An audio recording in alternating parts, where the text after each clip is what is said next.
Bem-vindos a mais um episódio do Contra o Vento Podcast, onde nós conversamos com nômades, emigrantes, empreendedores e investidores internacionais para ajudar você a viver uma vida sem fronteiras. Meu nome é Francisco Litvai, seu host, falando agora mais uma vez de Valência, Espanha. Quente e sol, igual outra semana, não teve, na verdade foi só sol desde aquela última gravação, que bom. E hoje estamos com o nosso co-host, Rafael Lima. Rafa, como que você tá? Tá falando aonde? Opa, agora tem que dar base finalmente mais definitiva de vinhedo. Acho que o pessoal vai ver ao longo dos podcasts o background aqui evoluindo e ficando organizado. Mas tudo certo aqui também, agradecendo o fato de que eu estou numa cidade onde eu posso usar camiseta em agosto, no Brasil. Vantagem do clima mesmo. Bom, os nossos convidados de hoje são o Guilherme Mader e o Henrique Rechtenwald. Eles são graduados em Ciências Jurídicas e Sociais e pós-graduados em diferentes especializações de Direito na PUC do Rio Grande do Sul. Hoje, eles lideram a Rechtenwald e Mader Advogados, uma empresa de advocacia especializada na área empresarial e tributária. Então, como vocês podem ver pela introdução, hoje o tema vai ser mais tributário e Brasil. Bom, Henrique, Guilherme, como vocês estão? Estão falando de onde? Olá, Francisco, Rafael, Guilherme. Hoje a gente está falando aqui de Porto Alegre. Diferente daí, aqui estamos com frio e chuva. É o inverno gaúcho. Bom dia aí, pessoal. Eu sei que nós estamos em horários diferentes aí. É um prazer estar aqui com vocês para debater esse tema, né? Um pouco complexo, mas nós vamos tentar manter de uma forma mais fácil possível para a compreensão de todos. Boa. Antes da gente entrar no técnico, antes da gente começar a falar de proteção patrimonial, fala um pouco mais de vocês, assim, quem que é a Rechtenwald e Mader? Bom, eu e o Henrique, nós fomos colegas de faculdade, né? Nós nos conhecemos aí há mais de 15 anos. No começo a gente começou trilhando aí carreiras diferentes. O Henrique sempre trabalhou na parte tributária, no escritório que antes era só Rechtenwald Advogados. E eu trabalhei aí em grandes bancas de Porto Alegre, trabalhei no jurídico da Dell. E, inclusive, já morei fora, fiz mestrado. E depois que voltei, trabalhei em outras bancas aqui também. E veio um convite aí do Henrique para a gente formar uma sociedade. Né? Nós estávamos saindo de uma pandemia e buscando novos objetivos. Aí nós decidimos por bem se juntar e montar essa parceria aí, né, para uma advocacia mais jovem, mais informal, né, buscando aí o que tem de mais novo, né, no ramo do direito para auxiliar melhor nossos clientes. Nós gostamos bastante dessa parte tributária internacional, né, a gente acha uma área muito interessante, que, enfim, tem um retorno financeiro bem interessante também, por óbvio, mas é uma área que nós gostamos de trabalhar e discutir bastante. Eu imagino, né? Onde que tem demanda das pessoas de poupar dinheiro, elas também estão dispostas a provavelmente pagar mais, né, para um ramo desse. E sempre bom ter alguma coisa em que você também está mexendo com moeda forte, né? Não depende só do real. Exato. Isso nos dá um aspecto assim, de trabalhar de forma internacional, a gente não fica vinculado necessariamente ao Brasil, né? Principalmente hoje que a gente tem uma desvalorização da moeda brutal, ter clientes pagando em dólar e em euro sempre é interessante, né? Além da própria experiência, né, de estar lidando com estrangeiros, né, uma coisa que nos agrada bastante. Uhum. Acaba sendo um conhecimento que vira útil para vocês também, né? Algo que vocês podem aplicar para o próprio negócio e para as próprias vidas, né? Agrega, sempre agrega, né? Ter um network internacional é sempre muito interessante, né? Uhum. Eu diria até, assim, acaba sendo um pouco de uma tangente, mas é que a gente também recebe bastante gente do ramo de direito, né? Pensando em, eu quero também sair do país, eu quero morar fora e tudo mais. Como é que eu faço se eu sou do direito? Isso aí eu sempre boto um bullying muito forte, né, galera? Pô, cara. Não, mas assim, profissão, mas tem como fazer, né? Tem como estar trabalhando alguma coisa que não depende só do real ou da legislação brasileira. Exato, né? Mesmo no direito, você tem áreas que são mais voltadas para uma atuação internacional, né? Se a pessoa, não sei, vai estudar o direito criminal brasileiro, aí imagino que vai ser difícil atuar fora. Mas se está estudando algo, por exemplo, como direito tributário internacional, imagino que haja muito mais oportunidades de atuar fora, né? Você mesmo chegou a estudar fora. Isso foi algo que deu para aplicar no Brasil também, ou não? Sim, com certeza. O meu mestrado ele foi voltado para a questão de direito europeu e internacional, né, voltado para business law. Então, tanto empresas querendo empreender na Europa, como empresas europeias querendo empreender aqui, me dá a oportunidade de estar trabalhando aí para prestar um auxílio jurídico nesse sentido, né? Então, nós temos diversos ramos de direito aí que podem ser explorados e sempre interessante aí tá variando o leque, né? Como eu disse, essa questão de direito internacional sempre é uma área que nos agradou. Invariavelmente, direito tributário vem junto, né? Esse é sempre a grande dor de qualquer empresa, é entender o sistema tributário, que normalmente é complexo, principalmente aqui, falando em termos de Brasil. Mas, para vocês terem uma noção, toda a legislação tributária compilada é maior que qualquer tipo de todas as legislações juntas. Questão civil, penal, administrativo, nosso tributário supera tudo isso. A legislação tributária é uma coisa assim invencível aqui no Brasil, é muito complexo mesmo. A gente precisaria de vidas e vidas para conseguir ler todo esse material, né? É uma coisa invencível, assim, é complexo, né? E a gente está falando aqui de questões de empresas internacionais, às vezes eles têm um sistema tributário muito mais simplificado que o nosso. Então, chega aqui ver o nosso sistema é um bicho de 7 cabeças, né? Então, é sempre importante ter alguém que domine muito bem para não tomar uma decisão que vai prejudicar muito a empresa no futuro, né? Podendo até levar ela à falência, dependendo da decisão que for tomada. Sim. Esses países que têm um código legal mais complicado, assim, claro, ainda existem muitas oportunidades, tem muita forma de ganhar dinheiro no Brasil, mas é muito mais importante você ter um conselho jurídico assim especializado do que num país em que, sei lá, Estônia, em que você pode fazer a sua própria contabilidade em, sei lá, 30 minutos por ano, sabe? Ali, ok, se você não tiver um contador especializado, você provavelmente ainda vai ficar ok, mas no Brasil, né, já acaba sendo uma outra história. É legal assim, essa história que você basicamente virou uma ponte entre Brasil e Europa, né, com essa especialização. Exatamente. E até é interessante falar dessa questão da Estônia, até estudando o ordenamento europeu legal, a forma como é redigida a lei era muito mais simplificada que a nossa. Isso qualquer um consegue ler e entender o que está escrito, diferente aqui das leis, como as leis são redigidas aqui no Brasil, muitas vezes elas são redigidas de uma forma que é indecifrável, é o enigma da esfinge. Tu lê umas 3 vezes e não consegue entender o que está sendo dito. Às vezes até nós, advogados, a gente tem uma certa dificuldade para entender de fato o que o legislador quis dizer ali, sabe? E falou em questão de Estônia, eu lembrei dessa questão, assim, como até porque até a própria educação lá na Europa, né, é voltada para as pessoas de fato terem conhecimento dos direitos que têm, diferente aqui no Brasil, né? A gente acaba não tendo esse contato assim direto com a lei, né? Eu acho essa questão bem interessante. Falando do lado de quem trabalha com legislação, eu posso te dizer que às vezes o legislador também não sabe exatamente o que ele quis dizer. Acontece. Eu sempre brinco que, assim, cara, se existe interpretação divergente no judiciário, você tem um problema urgente, porque, assim, como que 2 juízes, que são os caras que supostamente tem que defender, conseguem entender 2 coisas diferentes? Então já é grave. Mas, bom, se isso fosse argumento, a gente estaria num país diferente, né?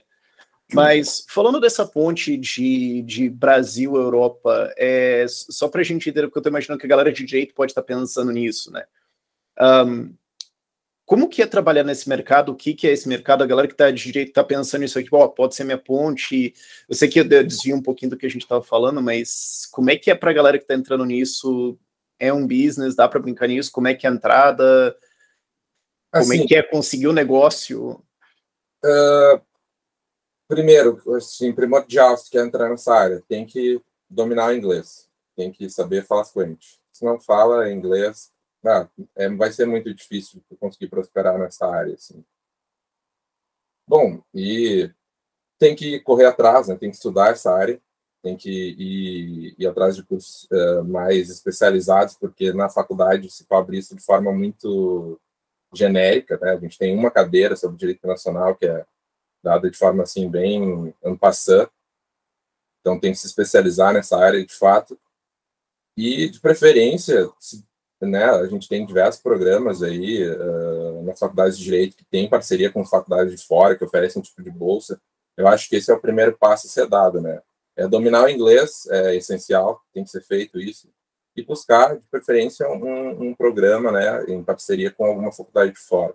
Acho que esse é o primeiro passo aí para quem está querendo, de fato, advogar aí com empresas de fora. Isso, para mim, são os 2 passos essenciais. Boa, então fica a dica para o pessoal do direito que está escutando agora. Acho que agora é um bom momento da gente entrar um pouco mais no tema principal da conversa de hoje, que é sobre proteção patrimonial, né, blindagem patrimonial. E antes de a gente entrar no técnico, eu queria assim, ouvir de vocês o que vocês consideram que é o principal assim, de proteção patrimonial, o que é e por que a pessoa deveria se importar com isso? Então, Francisco, esse tema proteção patrimonial é um tema bastante amplo, né? Eu gosto de trazer uma pesquisa que uma pesquisa foi feita nos Estados Unidos, eu não sei se tem uma pesquisa similar aqui no Brasil, mas ela aponta que 60% das fortunas das famílias, elas são perdidas já na segunda geração dessa família. E esse valor sobe para 90% quando a gente está falando da terceira geração, né? Isso é um valor muito alto, né? E por que a gente pode pensar, então, por que isso acontece? Muitas vezes é justamente pela falta de planejamento patrimonial, ou seja, falta de organização do patrimônio para proteger ele e para preservar para as próximas gerações, né? Então, o objetivo do planejamento é evitar que os bens eles sejam afetados nas mais variadas situações da vida. Situações que podem acontecer com qualquer um, por exemplo, insucessos profissionais, a gente pode pensar em dívidas inesperadas, né? A gente pode pensar até em relacionamentos que não deram certo, né? Vamos pegar esse exemplo que é interessante do relacionamento. Muitos não sabem, mas um namoro no Brasil ele pode configurar de forma automática uma união estável. O que isso quer dizer? Quer dizer que ela vai ter os mesmos efeitos desse relacionamento de que um casamento em comunhão parcial de bens. Ou seja, daqui a pouco tu está namorando, né, e automaticamente configura um casamento. Aquilo ali, uma união estável que tem os mesmos efeitos de um casamento. Então, os bens adquiridos nessa união estável, eles já são dos dois, né? Então, daqui a pouco, tu não tem essa pretensão, né, que configure um casamento. E aí, tu já vai ter que dividir teus bens com outra pessoa e talvez isso não esteja nos planos, né? Então, tudo isso envolve o planejamento, né? Além disso, a gente pode pensar também numa questão sucessória, ou seja, como esses bens vão ser deixados para as próximas gerações, né? A gente pode pensar em como encontrar as melhores alternativas para transmitir esses bens para os herdeiros, né? Da forma mais segura possível, da forma mais barata também, que isso é muito importante, né? Esse é um grande aspecto do planejamento, né? Especialmente na questão tributária, né? Os tributos que atingem esse patrimônio, né? E aí a gente já está falando também que a proteção patrimonial ela envolve também o planejamento tributário, né? Então, são diversos aspectos que a gente pode pensar. Claro, aqui nessa conversa, talvez a gente vá falar mais da constituição de empresas no Brasil e no exterior, como uma forma de proteção do patrimônio, né? Mas é legal a gente fazer essa introdução para expor para o pessoal, né, que o planejamento, na verdade, ele não se limita a abrir uma offshore nas Bahamas, por exemplo, né? Ele é muito mais que isso. Existem diversos instrumentos aí que podem ser pensados para as mais diversas hipóteses para a gente fazer um planejamento bem estruturado. São camadas e camadas, né, eu não tinha pensado nessa, eu não conhecia essa estatística de 60-90, 60-90, né, 60 na segunda, 90 na terceira. Isso. Então, assim, não precisa de imposto em heranças, elas tendem a se resolver sozinhas, né? É uma coisa curiosa. Mas, e vocês estavam falando disso de perdas por causa de relacionamentos e tudo mais, mas existem dados de quanto disso é por esses motivos e quanto é puramente por má gestão dos herdeiros?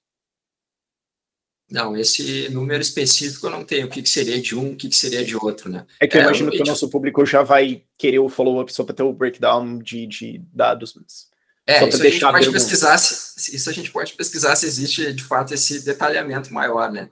Mas o que a gente pode ver é que são, na verdade, um conjunto de fatores, né? Claro, eu citei 3 aqui, mas existem diversas coisas que podem acabar afetando o patrimônio, que podem ser protegidos com um planejamento eficiente. Uhum.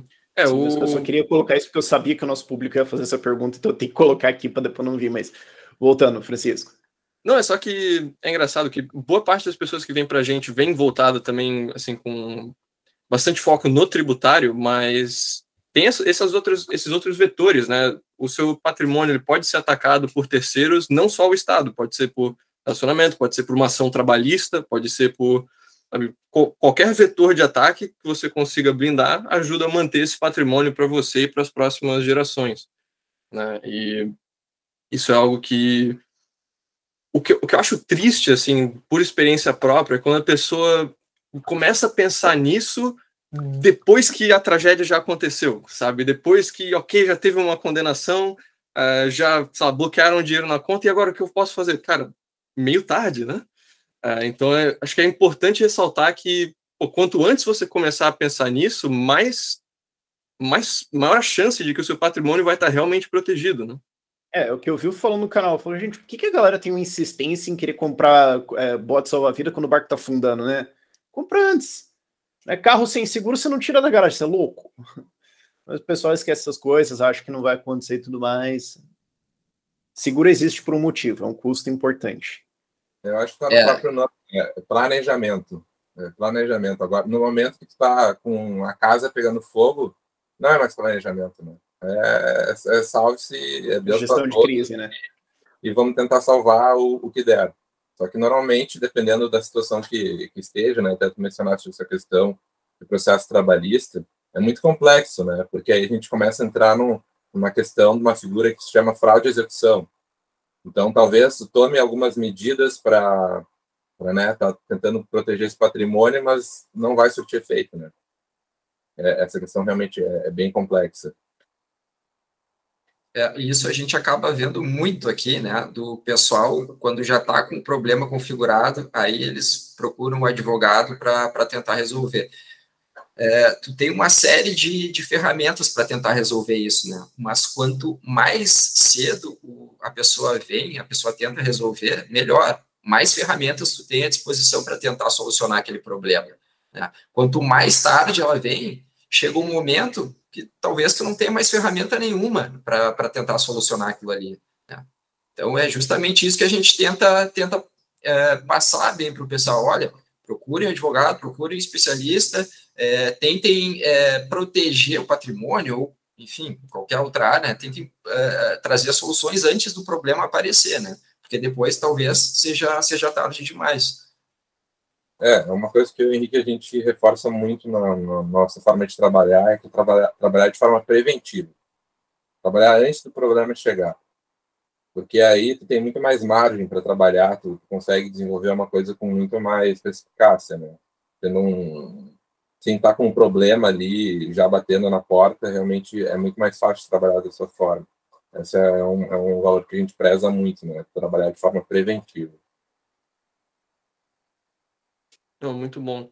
O que você tinha mencionado lá de transações fraudulentas e tal, algo que eu gostaria de voltar mais para o final dessa chamada, mas imediatamente agora, acho que seria interessante ter uma ideia de quais são essas ferramentas, quais são algumas das opções que a gente tem dentro do ordenamento jurídico brasileiro para ter uma maior proteção do patrimônio. Legal. Bom, a gente tem inúmeras ferramentas, tá? E elas vão ser adequadas aí a cada pessoa, né? Cada pessoa traz um problema diferente, cada pessoa tem uma situação familiar diferente, uma situação patrimonial diferente, cada ferramenta tem um uso específico. que a gente pode falar em termos de planejamento de ferramentas? A gente pode pensar em alteração de regime de casamento, a gente pode pensar em instrumentos de doação, instrumentos de testamento, elaboração de contratos específicos, acordo entre sócios, a gente pode pensar em mudança de residência fiscal, né? A gente pode pensar, inclusive, em contrato de namoro, que é o contrato para dizer, olha, eu estou namorando, eu não tenho uma união estável, né? Então, depende da situação, a gente pode encontrar a ferramenta certa. A gente tem um mar de ferramentas. Inclusive, né, a outra ferramenta que eu acho que vai ser o maior objeto aqui da nossa conversa, que é a transferência dos bens, né, de uma pessoa para uma empresa, né? Onde essa empresa, então, ela vai centralizar esses bens, né? E esses bens podem ser direitos, podem ser participações em outras empresas, inclusive, né? E é isso aí o que a gente chama de holding, né? Como é que funciona essa holding, essa empresa que vai centralizar os bens e direitos de pessoas físicas, né? Em linhas gerais, a gente pode dizer, então, que a pessoa integraliza o capital, ou seja, a pessoa vai transferir os bens dela para essa empresa, né, bens e direitos, e esses bens, então, eles passam a ser de propriedade dessa empresa, né? E essa empresa ela vai simplesmente remunerar os sócios distribuindo lucros, né? Então, o legal da constituição dessa holding, dessa empresa, é que vai ter uma clara separação do patrimônio, né? Bom, esse é o patrimônio da pessoa física e esse é o patrimônio da empresa, né? E isso aí vai ajudar no planejamento em diversas situações, né? Como todas aquelas questões que a gente colocou, principalmente a proteção contra credores, enfim, diversas situações. Ou seja, em teoria, daí se houvesse algum processo contra a pessoa, não afetaria o patrimônio da empresa, e se houvesse um processo contra a empresa, não afetaria o patrimônio da pessoa diretamente. Essa é a ideia, certo? Então, essa questão, né, separação de não afetar o patrimônio da jurídica e da pessoa física, em tese, se a gente lê a letra fria da lei, é realmente para ter uma separação de fato, né? Para tendo um problema na pessoa física, não é para atingir os bens da pessoa jurídica e vice-versa. Agora, não é sempre assim que a gente vê que as coisas acontecem, né? É um pouco mais complexo a situação. Quais são, assim, os casos principais que a gente poderia nomear, e de forma, claro, superficial, em que não haveria essa real separação de responsabilidade? A gente tem um instituto de direito que se chama desconsideração da personalidade jurídica. Assim, explicando em linhas bem breves, seria qual é o que a lei exige para ter a desconsideração da personalidade jurídica. Seria a confusão patrimonial, ou seja, eu coloquei os bens coloquei todos os bens que eu tenho na jurídica, só que eu acabo utilizando, por exemplo, eu tenho um cartão corporativo e eu utilizo esse cartão para pagar minhas dívidas pessoais. E vai tendo esse tipo de confusão, né? Não tá na jurídica, mas eu sigo usufruindo tudo que tem lá. Por exemplo, no momento que eu ponho um bem na pessoa jurídica, eu não posso morar nesse bem de graça, porque não é mais meu. Eu precisaria, em tese, pagar aluguel, porque esse imóvel não é mais meu. Se de fato eu não faço isso, não pago aluguel, a gente já tem aí talvez um desvio da finalidade da pessoa jurídica. Então poderia ser considerado, né, ter essa confusão patrimonial. E outro requisito seria eu utilizar essa minha empresa para fins ilícitos. Isso é um caso clássico aí de desconsideração da personalidade jurídica. O que acontece quando tem desconsideração da personalidade jurídica? Esses bens que, em tese, estão lá na pessoa jurídica, eles podem ser afetados para responder para uma dívida que está na minha pessoa física, né? E aí, né, entrando numa questão um pouquinho mais técnica, mas vou tentar explicar isso de uma forma mais clara. Se a gente está falando de uma dívida civil, tá? Por exemplo, algum bem que eu, enfim, comprei e não paguei.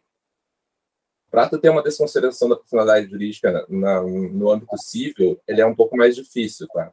De fato, essas regras que eu mencionei agora, da confusão patrimonial e de cometer um ato ilícito, elas são levadas em consideração, e é muito difícil ter, de fato, uma desconsideração, até porque isso é uma prova difícil de ser produzida, né? É difícil comprovar que, de fato, a pessoa está usando o cartão corporativo ou, enfim, está morando no imóvel sem pagar aluguel. É uma prova difícil de ser produzida. Agora, se a gente está falando em questão de dívida fiscal ou dívida trabalhista, né, um processo trabalhista ou processo tributário, é muito mais fácil ter essa desconsideração. Por exemplo, a Justiça do Trabalho, ela adota a teoria menor, que eles chamam da desconsideração da personalidade jurídica. Basta a empresa estar insolvente que os bens pessoais e sócios vão ser afetados. Né? A Justiça do Trabalho, considerando assim, em questão de risco do Brasil, a gente considera que é uma das piores justiças que tem aqui no Brasil, porque, de fato, os juízes trabalhistas eles tomam decisões bem arbitrárias. Então, de fato, essa questão, né, de ser esse próprio jargão que utilizam, né, de blindagem patrimonial, como se fosse algo inalcançável. A gente não gosta de utilizar esse termo. Tá? A gente sempre trabalha com proteção. A gente tenta tecer camadas para estar protegendo esse patrimônio, mas não existe algo infalível. Né? Como se vende muito para ir, agora a gente vai botar na jurídica, não tem jeito de ser afetado o teu patrimônio mais. Isso é uma mentira. Tá? Quem te vender isso como uma fórmula mágica, que nunca vão conseguir alcançar teus bens, isso não é verdade. Tá? Qualquer pessoa que te prometer isso já abre o olho e provavelmente não sabe o que está fazendo. Até porque se você pudesse 100% fazer isso, você teria vários problemas maiores. Por exemplo, você ia comprar um carro, fazer isso aí, colocar o carro na empresa, não pagar o parcelamento dele e falar, estou imune, hahaha. E daí seria uma coisa meio... Eu acho que esse é um exemplo mais simples para todo mundo entender. Digamos, você compra um bem parcelado, taca ele para uma empresa e fala, bom, não devo nada, quem deve é a empresa, tenta executar ela, mas você não consegue porque blá, e... não aconteceria. Seria pro justiça, seria pego nessa hora, seria pego bem rapidamente nisso aí, né? Seria muito fácil, né, se fosse assim. Então, de fato, sempre tem que entender o macro, né, entender o geral, para ver como é que funciona esse sistema de proteção patrimonial. Uhum. Bom, a gente falou, então, quando que as holdings elas não são 100%, não tem essa separação 100%, mas levando em conta o caso mais positivo, assim, quais são as principais vantagens que dá para alcançar com a holding, então, além da separação jurídica? Tem alguma outra vantagem regulatória ou tributária que dá para alcançar com uma holding? Tem muitas vantagens. Tem diversas áreas, né, que a gente pode fazer esse planejamento, então a gente pode citar várias vantagens. A gente pode pensar, primeiro, né, a coisa mais óbvia, que é a concentração de todo o patrimônio da pessoa ou das pessoas, né, que vão constituir essa empresa em uma única estrutura, né. Então, em vez de eu ter meu irmão, meus outros irmãos termos diversos bens, a gente pode pensar em constituir uma empresa e colocar todos esses bens em um só lugar. E isso facilita, obviamente, a administração desses bens, né, a gestão desses bens, entre outras coisas. A gente pode pensar também na facilidade de transmissão das cotas das empresas para os herdeiros, né? Então, no momento que eu não tenho mais bens, eu como pessoa física. Na verdade, se eu passei esse meu bem para a empresa, agora o que eu tenho são cotas da empresa. Quem tem os bens são a empresa, né? Então, essas cotas, elas são muito mais fáceis de serem transmitidas para os herdeiros ou, enfim, para outras pessoas, né, por doação, né? E quando a gente pensa nisso, a gente tem também algumas vantagens aí que depois a gente pode explorar mais, vantagens tributárias, né, enfim, de redução de custos, né. Inclusive, a gente pode estabelecer, quando a gente faz essa doação, diversas cláusulas de usufruto de direitos. O que é isso? O doador dessas cláusulas, por exemplo, eu tenho cotas de empresa, eu quero doar essas cotas para o meu filho. Eu posso doar propriedade para ele, mas eu posso permanecer com os benefícios decorrentes daqueles bens, né? Por exemplo, a empresa tem um imóvel alugado, eu posso passar esse imóvel através das cotas para o meu filho, mas o valor do aluguel eu posso continuar recebendo, né? Existe uma gama bem grande de cláusulas que a gente pode colocar, estabelecer, né, para que o doador permaneça com o direito de usufruir aqueles bens que ele está passando a propriedade para quem ele quiser doar, né? A gente pode pensar também na questão sucessória, né?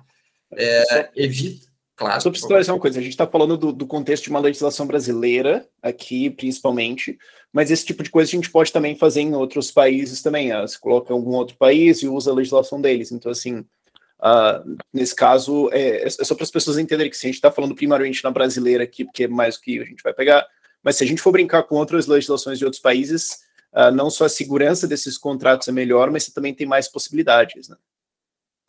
Justamente algo que eu ia falar também, que assim, o que o Henrique acabou de descrever é algo que você vê muito em fundações e Stiftung, Foundation, enfim, nos outros países, que quando você funda ela, você... É aquela de cripto que a gente usa bastante em Liechtenstein, né?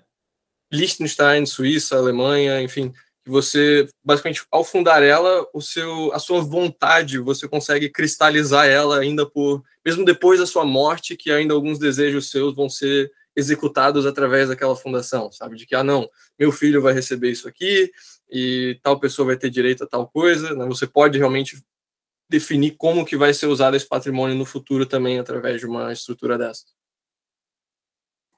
Mas voltando, só desculpa a interrupção, eu só precisava dar essa contextualizada.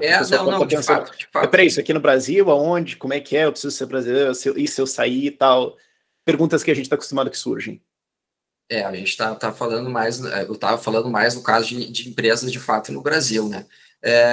Que tem uma legislação muito mais regrada, enfim, sobre todas essas questões. Se a gente pensa em empresas lá fora, bom, aí como o Francisco colocou, a gente pode pensar em outros instrumentos que a gente pode, teoricamente, prever quase tudo que a gente quiser, né? A regulação, ela é muito menor, né? Claro, dependendo do país, né? Mas eu estava, de fato, falando aqui de empresas no Brasil, né? De constituição de uma empresa no Brasil ainda. Bom, então, estava falando das vantagens, né? Outra vantagem que a gente pode... Então, outra vantagem que a gente pode citar aí, por exemplo, se a gente passa imóveis, é muito comum, né? Talvez aí as holdings, as empresas mais comuns que tem são abertas para passar bens imóveis, né, para essa empresa, né? E aí tem uma grande vantagem também, que é a eliminação do condomínio. O que é o condomínio? O condomínio vai ser a situação que várias pessoas, por exemplo, são proprietárias de um mesmo imóvel, né? Se meu pai falece, eu e meu irmão vamos ser proprietários, cada um metade de um imóvel. Isso traz um problema, né? Porque se tu for pensar que o condomínio, ele exige que qualquer decisão para a venda, por exemplo, desse imóvel, para aluguel desse imóvel, exige aprovação de 100% dos proprietários. Então, se tu pensas, tem eu e mais 5 pessoas que são proprietárias de um imóvel, se um deles já não quiser, não vai acontecer essa venda, esse aluguel, enfim. Agora, se esse imóvel está numa empresa, a gente não vai pensar mais na propriedade da pessoa física, né? Mas a propriedade da empresa. E aí, se eu, pessoa física, tenho cotas, para tomar essa decisão, quem tem mais cotas já consegue fazer valer o seu interesse, né? Então, aí 50%, 51% dos cotistas já conseguem fazer essa autorização dessa transferência, enfim, desse aluguel, desse bem imóvel, né? Isso é uma coisa bastante importante. Eu passei por isso um pouco recentemente, por causa do inventário do meu pai, que deixou 2 carros e tem 4 irmãos e tudo mais. Então, assim, não teve discordância, mas puramente assim, precisa vender os carros, papelada. Então, procurações de todo mundo, CNH de todo mundo, comprovação de residência de todo mundo. Aí tem que levar, não, precisa mais todo mundo. Putz, aí tem uma que mora em um estado, eu tenho que morar em estado. E agora imagina que você tem... Eu dei a sorte que, assim, meus irmãos estavam todos no Brasil. Imagina, um tá na Alemanha, precisa mandar os documentos. Puta merda. Então, assim, só burocrata, vamos mexer nessa coisa, levou alguns meses. Então, isso levou uma desvalorização do patrimônio, porque foi parado, né? Então, assim, se você tem isso numa empresa, precisa mexer, precisa resolver. Burocraticamente, me parece que seria muito mais fácil, né? Porque você não precisa ficar reafirmando os direitos de cada pessoa física. Tá na empresa, executa, acabou. Você tem o diretor da empresa que faz as execuções, enfim, não precisa ficar uma calhamaça de papel e um monte de SEDEX para todo lado, né? Exatamente. Tu elimina o processo de inventário, né? Hoje, no Brasil, Tu não consegue vender um bem se ele, de fato, não estiver na tua titularidade, né? Até consegue, né, de uma forma informal, mas a propriedade, de fato, não vai conseguir passar para a pessoa, porque esse bem móvel ou imóvel não está, de fato, no teu nome. Isso vai ser um impeditivo de tu conseguir registrar ali na matrícula ou passar, por exemplo, um lote de um carro para alguém, tu não vai conseguir se, de fato, ele não estiver no teu nome. Mas no momento que ele está numa jurídica, se tu fizer essa questão da doação em vida, das cotas, e deixar em usufruto para ti, e para fazer toda a doação das cotas, já está transferindo esse bem para os seus herdeiros. Isso acaba eliminando todo o processo de inventário, né? Então, toda essa papelada que tu falou que teria que pegar a assinatura de uma pessoa que está lá na Europa, talvez até fazer um apostilamento da AIA, porque a pessoa mora lá fora, todo esse processo burocrático, tu tira fora, né? Então, realmente... Fora quando você deixa no cartório, cara, puramente para você fazer o inventário, além dos impostos e tudo mais, você tem assim, taxa cartorial, tem 8 itens, tá, então é tanto pau. A gente largou, sei lá, 6, 8 mil reais no cartório, que eu fiquei olhando, os caras escreveram papel. Sim, paga 10, talvez tu vai pagar aí 20 mil, 10 mil para o cara dar um carimbo para ti. Então, realmente é complexo, né? É uma coisa que, acho que assim, do ponto de vista sucessório, eu vejo que é a grande vantagem da questão da holding. Uma, porque, né, tu evita brigas, né, entre talvez os herdeiros, né, isso é uma coisa que a gente vê bastante, acaba que às vezes até inventários acaba destruindo famílias, né, porque na hora de questão de discutir bens, acaba que, né, os laços fraternos aí às vezes acabam se rompendo, porque aí entra a questão patrimonial, né, e às vezes as pessoas não conseguem pensar racionalmente. E, de fato, o inventário fica uma coisa infindável. A gente já viu inventários aí durando 20 anos, 30 anos, que não acabam nunca, justamente porque os herdeiros não conseguem entrar num consenso, né? Alguns querem vender, outros querem manter a casa, e não se chega a lugar algum. Agora, no momento que eu faço uma holding patrimonial, eu consigo delimitar as regras do jogo antes. Eu consigo evitar todo esse tipo de briga, né? Porque já está delimitado ali, eu posso colocar no contrato social como que vai ser feito na aventura de falecimento do patriarca aí, da família, eu consigo já delimitar o que vai acontecer. E assim tu evita toda uma briga, um processo de inventário infindável que vai acabar dilapidando o patrimônio e vai acabar que ninguém vai ficar com nada, né? Então, eu vejo que essa é uma das grandes vantagens aí de estar fazendo essa holding, a questão do planejamento sucessório, né, como a gente estava falando. Uhum. E, Guilherme, você mencionou holding patrimonial. Esse título, holding patrimonial, é uma forma jurídica ou ele é assim, só uma descrição do propósito da holding? Sabe? Existem outros tipos de holding? Existem outros tipos de holding, né?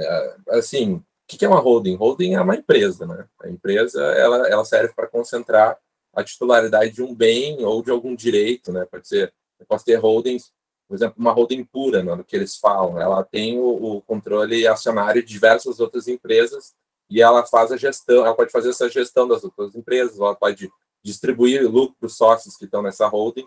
Então, existe diversos tipos de holding.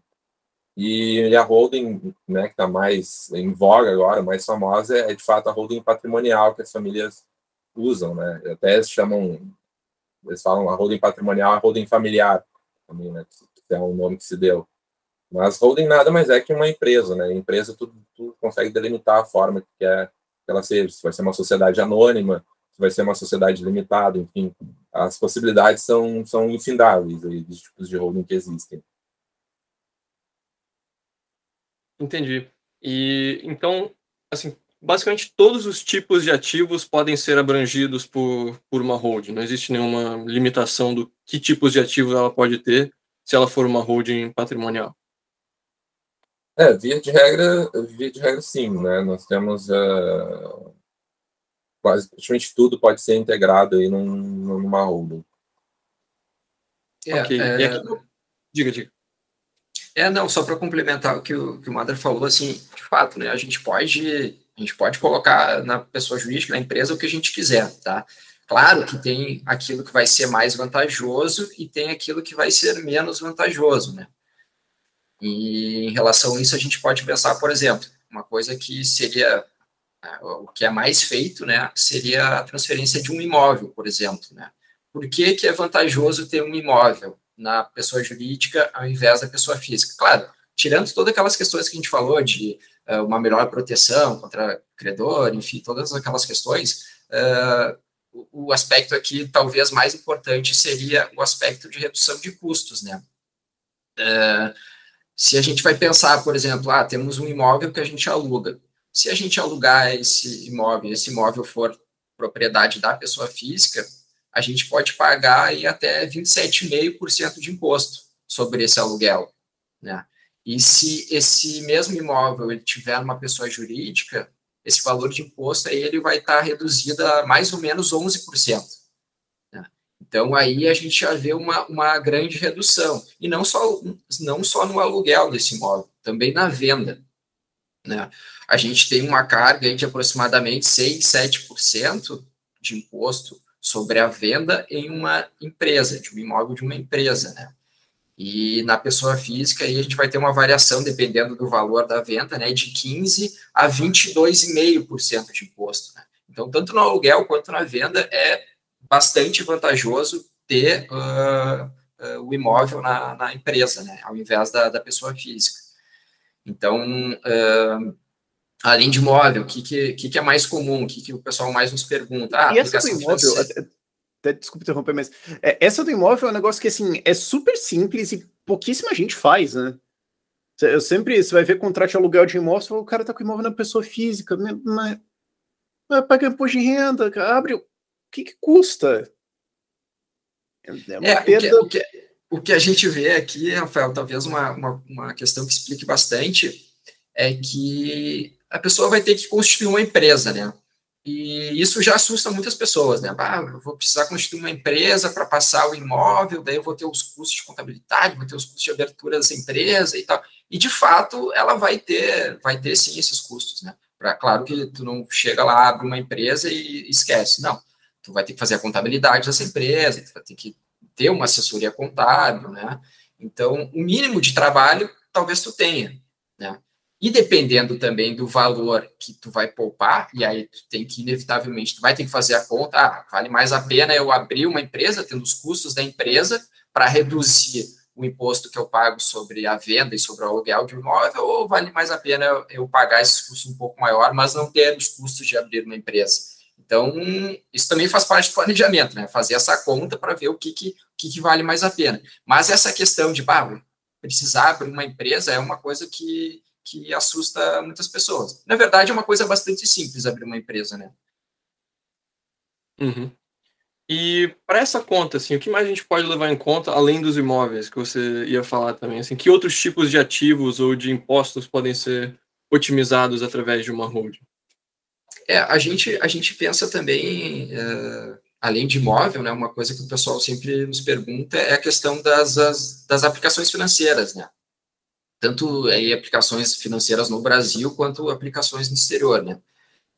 Para aplicações financeiras no Brasil, a gente, dependendo, aí a gente também vai ter a diferença de ser renda fixa, ser renda variável, ser cripto, tem inúmeras variáveis, tá? Mas, em regra, a tributação vai ser mais alta para a empresa do que para a pessoa física, tá? Então, a aplicação financeira no Brasil é um ativo aí que talvez não vale a pena colocar na empresa, tá? Isso considerando só pelos critérios, pelas vantagens econômicas, né? Tirando todas aquelas outras questões, que cada pessoa aí vai ter uma história, talvez valha a pena, se ela quer se proteger de alguma outra coisa, enfim, aí tem que analisar cada caso, né? Mas pelo aspecto econômico, aplicações financeiras no Brasil não valeriam a pena. Valeria mais a pena em ser mantido na pessoa física, né? E já a aplicação no exterior talvez valha a pena sim. Por quê? Porque quando tu mantém uma aplicação financeira do exterior na pessoa física, tu está sujeito a um pagamento de imposto de até 27,5% do valor de rendimentos que tu tem com essas aplicações, né? E na pessoa jurídica, tu vai ter, sim, tributação também, mas essa tributação tu só vai efetivamente pagar quando a pessoa jurídica distribuir os lucros para a pessoa física, né? Então, tu consegue, através de uma empresa, tu consegue postergar a tributação, né? Então, sim, para aplicação no exterior, dependendo do caso, pode valer a pena colocar numa empresa. Aí, no caso, a gente está falando de holdings offshore, né? Holdings em outros países também, não só no Brasil. E, por experiência... Aliás, uma outra coisa que eu queria, antes da gente entrar nisso, é direitos. Então, por exemplo, teu amigo que ele publica bastante música via Spotify, ganha uma grana disso aí, que é direitos em cima das músicas dele. Se viesse na pessoa física é uma coisa, se viesse para a empresa é outra, certo? Então, pessoas que têm recebimentos de direitos ou coisas assim também pode ser interessante, né? Eu sei que é um caso mais nicho, mas, por exemplo, quem trabalha com esse tipo de música, produção artística, Twitch, esse tipo de coisa, você está recebendo direitos, então, legalmente. Então, pode ser interessante, sim. Sim, pode ser interessante, sim, colocar os direitos. Ele vai ter mais ou menos uma tributação parecida com a aplicação do exterior, né? No momento que tu recebe isso na pessoa física, residente no Brasil, tu vai tributar isso aí como rendimento de fora, tem uma tributação específica. Agora, se tu tem constituído uma empresa lá no exterior, tu vai pagar de outra forma, uma forma talvez muito mais benéfica. Vale a pena, sim, pensar em colocar esses direitos também na offshore. Uhum. E aqui eu queria fazer uma pergunta que, assim, claro, não dá para fazer uma resposta que vale para todo mundo, sempre cada caso é um caso e a pessoa tem que calcular, mas, assim, no geral, a partir de quanto patrimônio ou a partir de, assim, que volume de, sei lá, imóveis e tal, que vale a pena começar a pensar em uma holding? De novo, essa questão de volume de patrimônio é muito relativo, assim, o que a gente sempre pergunta para os nossos clientes que vêm nos procurar é qual é teu objetivo. Eu acho que esse é o principal, né, foco para se determinar se de fato vai valer a pena tu abrir né, constituir uma holding. Teu objetivo é uma questão sucessória, é passar esse patrimônio, é de fato proteger ele. Acho que isso que conta mais, né, na hora de fato se cogitar abrir uma holding patrimonial ou não. É o objetivo que a pessoa tem, não é tanta questão do valor, porque de fato abrir hoje uma empresa no Brasil, o custo ele é relativamente baixo. Nós temos, por exemplo, empresas de contabilidade que abrem empresas de graça hoje. Claro que não é recomendável se fazer uma holding patrimonial sem acompanhamento do advogado, né? A gente frisa muito isso e se vende muito essa questão de blindagem patrimonial como uma receita de bolo. Vou colocar todos os meus bens lá e acaba que eu estou botando meus pés pelas mãos, né? Como bem o Henrique falou, vai lá e coloca todas as aplicações financeiras lá e a tributação que tu vai pagar vai ser infinitamente maior. Então, uma questão que era para estar protegendo o teu patrimônio, na verdade, tu está dilapidando para um planejamento patrimonial defeituoso. Aí, né? Então, acho que é muito mais uma questão de objetivo do que valor em si.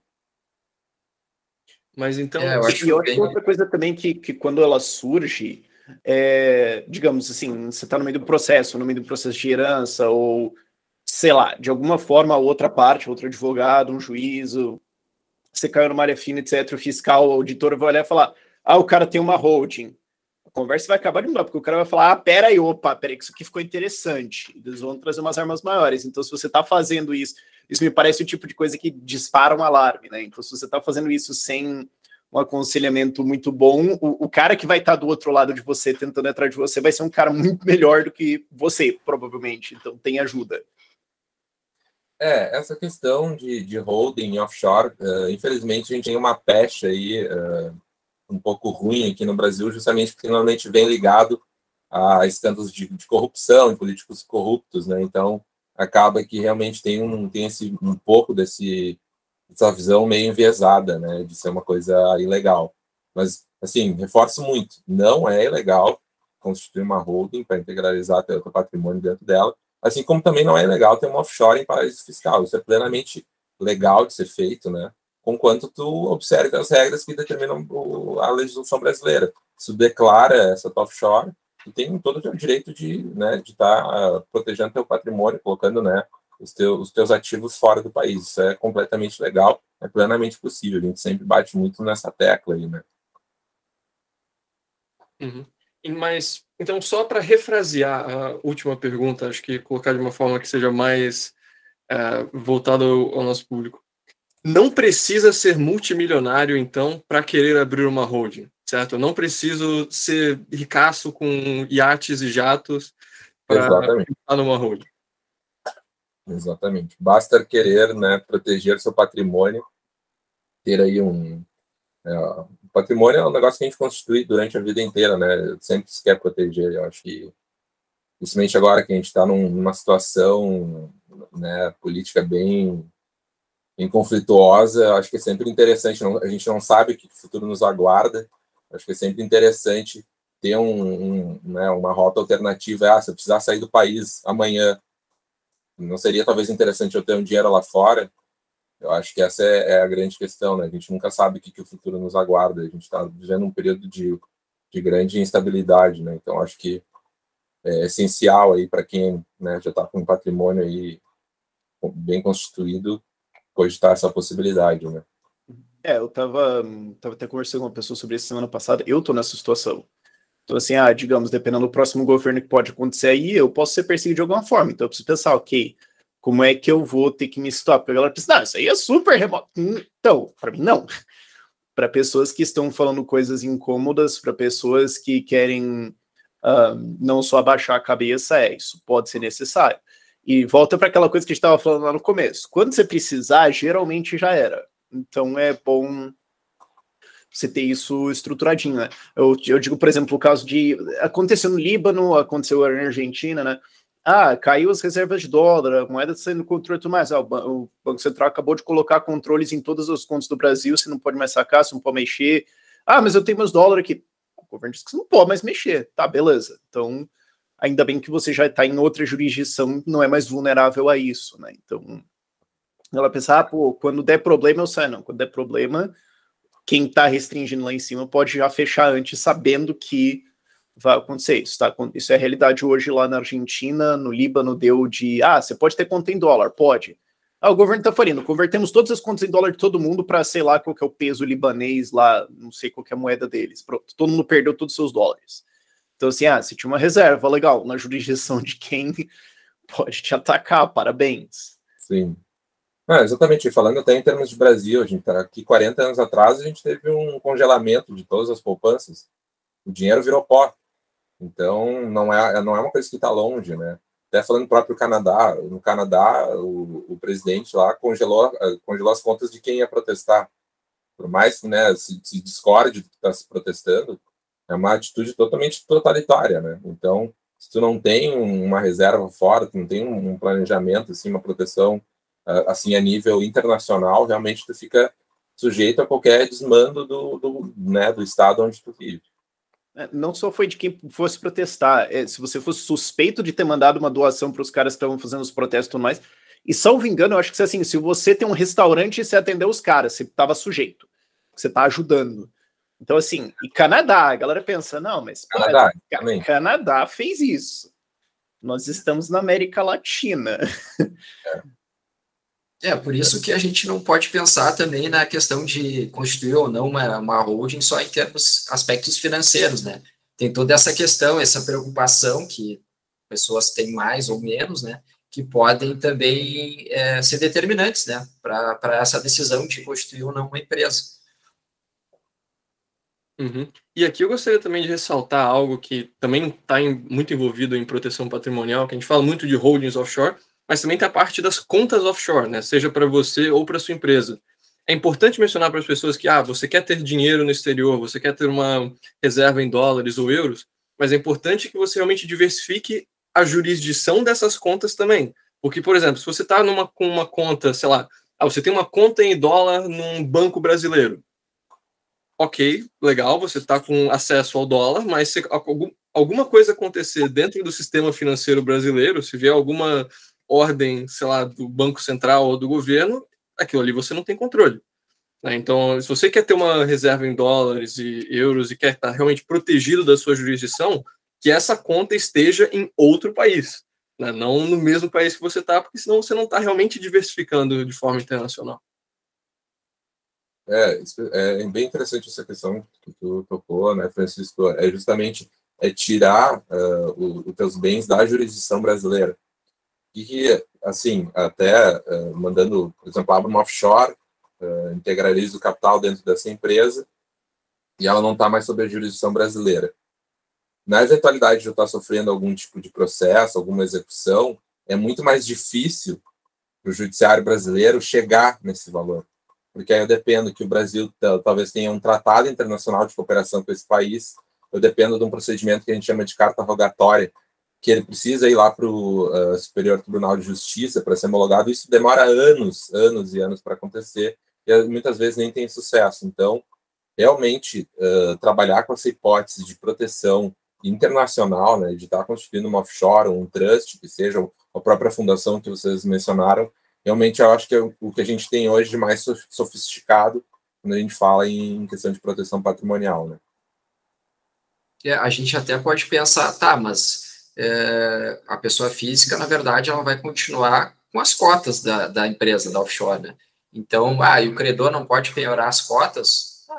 Poder pode, mas é muito mais simples para o credor, primeiro, localizar bens, por exemplo, um imóvel ou um automóvel que esteja em nome da pessoa física, né, do que de uma offshore. E se ele localizar, ainda que ele localize aquelas cotas, o interesse na penhora daquelas cotas é muito menor do credor do que penhorar um bem, um imóvel, um carro, enfim, que seja, né? Então, por isso que a gente fala, né? Vou fazer o quê? Vou ter cotas de uma empresa, eu vou ter, sei lá, 10% de uma empresa, e aí os outros 90% podem estar na mão de outra pessoa, e o que eu vou fazer com esses 10%? Vou vender para alguém 10% de cotas de uma empresa nas Bahamas? Então, acaba tirando bastante o interesse do credor. Poder? Pode piorar, sim. Por isso que a gente fala que existe, de fato, uma proteção maior estando na jurídica do que na física, né? Não evita 100%, não é inabalável, não é uma blindagem, não é invencível, mas auxilia. Uhum. E aqui eu acho que valeria falar um pouco mais, então, da parte de offshores. A gente falou bastante da parte de empresas brasileiras. Quanto ao offshore, também tem algumas dúvidas assim que ficam vindo e voltando direto. Uma que eu vejo frequentemente é a pergunta de eu abri uma offshore no exterior, eu posso botar um imóvel no Brasil no nome dessa offshore? Isso vai dar alguma proteção a mais? É possível colocar, né, isso também tem que ver a questão se é um imóvel urbano ou rural, né? A questão do imóvel rural tem certas peculiaridades que não é possível colocar um imóvel rural no offshore, né? Tem uma legislação específica sobre isso. Mas se a gente está falando de um imóvel urbano, é plenamente possível. Inclusive, eu posso constituir uma holding patrimonial aqui no Brasil, passar esse bem para a holding patrimonial, constituir uma offshore, colocar a offshore como sócia nessa empresa e eu sair da empresa. Ou seja, eu não tenho mais cotas dessa empresa e quem comanda agora é uma offshore que eu tenho lá fora. Então, eu consigo dar, assim, várias camadas de proteção para, né, claro, de novo, é infalível esse método? Não é. Mas, né, eu consigo dar voltas para proteger ele de forma mais efetiva, né? Mas, enfim, voltando à pergunta, é plenamente possível uma offshore ter direitos, né, sobre imóveis aqui no Brasil. Eu não diria não só imóveis, mas no geral, né? Poder ter investimentos e ativos no Brasil. Isso também é possível. Plenamente possível. E quando é que... Essa offshore não teria que ter, tipo, escritório aqui, representação e tudo mais. Às vezes as pessoas pensam, mas daí como é que vai ser isso? Então, assim, eu sei que parece um pouco óbvio, mas perguntas necessárias. Uhum. Não é necessário ter, né, obrigatoriamente ter uma representação aqui no Brasil. E ela vai ter, a empresa, ela vai, uma offshore lá fora, ela vai ter um diretor lá, muitas vezes, dependendo do país, se exige isso, né? Aí tem até a questão do próprio dono da empresa ser o diretor, né? Isso é uma coisa que a gente também não recomenda, porque poderia gerar aquela confusão patrimonial, enfim, é uma questão um pouco mais específica. Mas, enfim, a empresa vai ter a sua direção lá fora, né, no país de origem, e aqui o máximo que ela tem que ter, se ela tiver bens, por exemplo, imóveis, ela vai tem que ter um representante, um procurador, que aí sim seria o próprio dono da empresa, né? Uhum. E acho que outra pergunta que vem junto aqui, né? Se o imóvel está no nome de uma empresa no exterior, ela ainda tem que pagar impostos no Brasil, certo? Assim, na parte de, eu vou fugir do IPTU colocando a empresa no nome de uma offshore. Isso é possível? O Brasil ele adota uma tributação universal, né? O que isso quer dizer? As rendas, todos os valores que são gerados no Brasil, eles são tributados aqui no Brasil, né? Da mesma forma que se tu é residente no Brasil, valores que vêm lá de fora, tu por ser residente no Brasil, também são tributados aqui, né? Então, sim, se uma offshore ela tem um imóvel aqui, essa offshore, claro, vai precisar pagar o IPTU, vai precisar pagar todos os impostos que incidirem sobre a propriedade, com o IPTU, sobre o aluguel, sobre uma eventual venda, tudo vai ser tributado. Uhum. E isso eu gostaria também de ressaltar, é mais ou menos a regra no mundo todo, né? Se você tem um imóvel em algum país, ele vai ser tributado naquele país, né? Seja o imposto sobre terra, seja o imposto sobre imposto predial ou sobre aluguéis, isso geralmente é algo que é tributado no país do imóvel, né? O que é diferente, sei lá, de ações. Muitas vezes você pode vender ações, participações de empresas em outros países e isso não é tributado. Exato. E no caso das offshores, assim, a gente mencionou um pouco aquela questão de desconsideração da pessoa jurídica antes, mas tem alguma outra coisa que as pessoas precisam estar cientes ao abrir uma offshore, além disso, assim, além do que elas teriam que saber para uma empresa brasileira? De novo, né, essa questão da desconsideração da personalidade jurídica dos offshores também é possível, né? Não é uma questão invencível, né, como a gente sempre gosta de frisar. Mas de outros conhecimentos relativo à questão da offshore, é sempre bom, né? Tem que ter um acompanhamento para tu entender quais são as tuas obrigações regulatórias naquele país, né? Porque tu vai ter que... É uma empresa, né? Tu tem que prestar contas. A gente tem um sistema de regulação que é um pouco internacional, que a maioria das empresas tem que fazer, né? Tem que fazer a parte contábil, e invariavelmente é uma empresa, né? Eu preciso entender a legislação do local onde eu estou instituindo essa empresa. Isso é fundamental, ter um acompanhamento jurídico, né? Hoje a gente tem até serviços que abrem offshore pela internet, né? Isso eu acho extremamente temerário. Tu está fazendo, né, colocando teu patrimônio em risco, fazendo de uma forma totalmente amadora, né? É preciso tu entender a legislação do local e o que tem de obrigação regulatória nesse país, né? Isso é uma questão fundamental aí para quem está querendo trabalhar com proteção internacional de patrimônio. Não, com certeza, porque, assim, a gente pensa offshore, vai ser um lugar no Caribe com 0% de imposto e eu não vou ter que fazer nenhuma contabilidade e tal, mas na realidade, né, tem milhares de tipos de empresas diferentes e algumas têm impostos, algumas têm requisitos de, sei lá, ter escritório local, de ter um diretor local, enfim, tem milhares de coisas que a pessoa tem que se atentar ao abrir uma empresa fora do país. Quanto a isso, Francisco, é interessante colocar também, né, que de fato as empresas lá fora elas precisam, é extremamente recomendável elas terem um mínimo de controle de contabilidade, né? Claro, normalmente a offshore ela não vai ter grandes movimentações complexas que exige uma contabilidade muito complexa, né? Então vai ser uma coisa mais simples. Então, ela precisa sim ter uma contabilidade lá fora, e é interessante, a gente sempre recomenda que ela também tenha um controle da contabilidade aqui no Brasil, tá? Quem é residente aqui no Brasil, abre uma offshore lá fora, é legal que tenha a contabilidade aqui. Existe essa necessidade, imposição legal, essa contabilidade aqui? Não é, tá? Mas por que a gente recomenda? A gente recomenda porque se um dia a Receita Federal, enfim, a fiscalização te questionar, o que é esse valor aqui que tu está recebendo, né? O que é essa empresa aqui que tu tem? Qual foi a movimentação dessa empresa? Né? Se tu usou o cartão de crédito da empresa, foi a que título?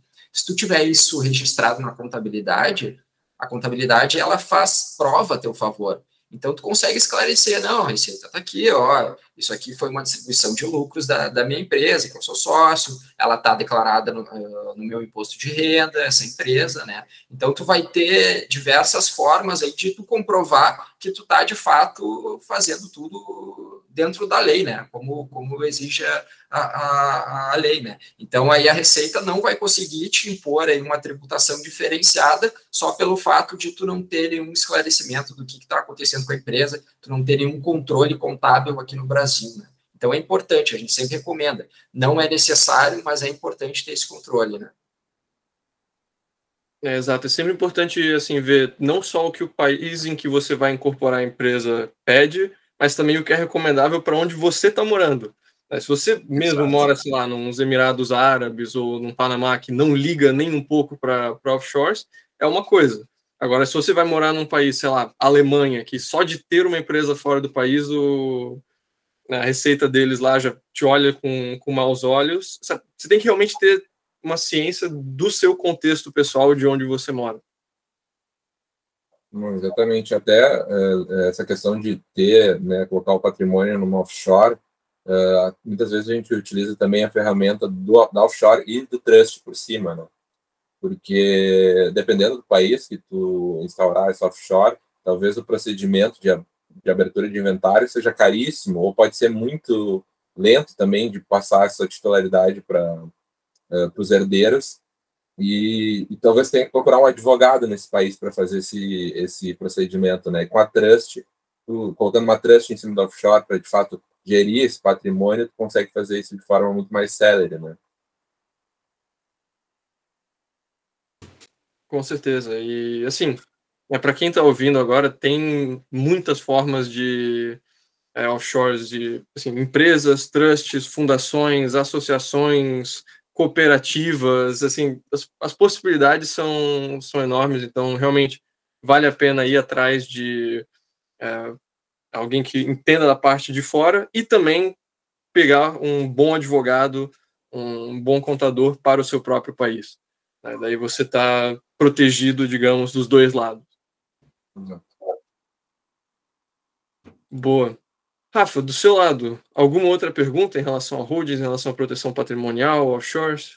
Não, acho que esse é o típico episódio que a gente vai lançar, ver todas as perguntas e comentários e falar, putz, tem que fazer mais um falando sobre todas essas coisas. É a típica coisa. Porque é a típica coisa, assim, que a gente entende o que está acontecendo. Agora, quem está vendo necessariamente não. Então, vão surgir dúvidas, perguntas. A gente vê isso bastante nos e-mails, né? Vocês que fazem o atendimento de e-mails vão saber muito melhor o que a galera está perguntando. Eu já conheço tipo, o que a minha audiência vai perguntar. Eu tenho certeza que a gente vai ter que fazer mais uma disso aqui, falando a propósito. Acho que vai ter mais coisas assim. Mas por hoje, eu acho que já deu. Boa. Bom, então, Henrique e Guilherme, alguma última consideração ou mensagem para o público em relação a holdings e offshores e tudo mais, antes da gente passar os links de contato para vocês? Eu só iria, eu concordo com o Rafael, né? O assunto, de fato, é muito extenso, né? Mas sempre lembrando também que a proteção, justamente por essas questões, ela é uma ferramenta que pode ser usada para qualquer pessoa, né? Não é, como a gente falou antes, não é para uma pessoa multimilionária, não é só para essa pessoa, né? Qualquer pessoa que tenha o interesse de proteger o seu patrimônio, existem ferramentas muito simples para a gente começar a pensar no planejamento, né? Então, isso é legal de deixar bem claro aí para o pessoal, né? Acho que o nosso principal objetivo hoje é justamente desmistificar, né, alguns chavões, né, que nós temos, né, sobre offshore e holdings. De fato, como a gente falou, não é só para multimilionários, é para quem quer agir de forma preventiva. Acho que essa é a palavra-chave, né? Atuar de forma preventiva e planejar aí o futuro, né, para garantir que teu patrimônio não vai se desfazer para as próximas gerações. Acho que esse é o principal objetivo hoje, para o pessoal de fato começar a colocar essa ideia na cabeça aí para de fato implementar isso aí. Bom, perfeito, sensacional episódio. Muito obrigado por terem participado, Henrique e Guilherme. E se o pessoal quiser saber mais do trabalho de vocês, se eles quiserem entrar em contato com vocês para talvez estruturar uma holding no Brasil ou fora, onde que eles podem encontrar vocês? Ou se for tirar dúvidas também. Né? Bom, a gente está em todas as redes, né? Estamos no Facebook, no Instagram, no LinkedIn, temos o WhatsApp, temos o site do escritório também. Aí, só chutando aí no Google, Rectenval de Madre Advogados, aí com certeza vão achar diversos links aí para falar com a gente. Perfeito. Então, todos esses links vão estar na descrição do podcast para você que está escutando poder entrar em contato com os nossos convidados de hoje. Gente, valeu, ótimo papo e a gente se fala em breve.